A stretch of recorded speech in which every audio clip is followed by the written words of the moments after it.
একদিন না সূর্য উঠিলে দুনিয়ায় আন্ধার হয়, এক সেকেন্ড না বাতাস বইলে দম যেন মর যায়। ও আল্লাহ তুমি কই কই গো, দয়া করো আমারে।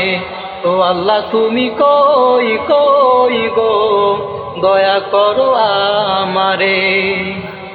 দুনিয়াটা ইবাদতের কারখানা, ইবাদত করতে নেই মানা। কোরআন হাদিস মেনে চালাও জীবন, পরপারে থাকবে তুমি জান্নাতের ভিতর। কোরআন আমার জীবন গো আল্লাহ, কোরআন আমার প্রাণ। ও আল্লাহ তুমি কই কই গো, দয়া করো আমারে। ও আল্লাহ তুমি কই কই গো, দয়া করো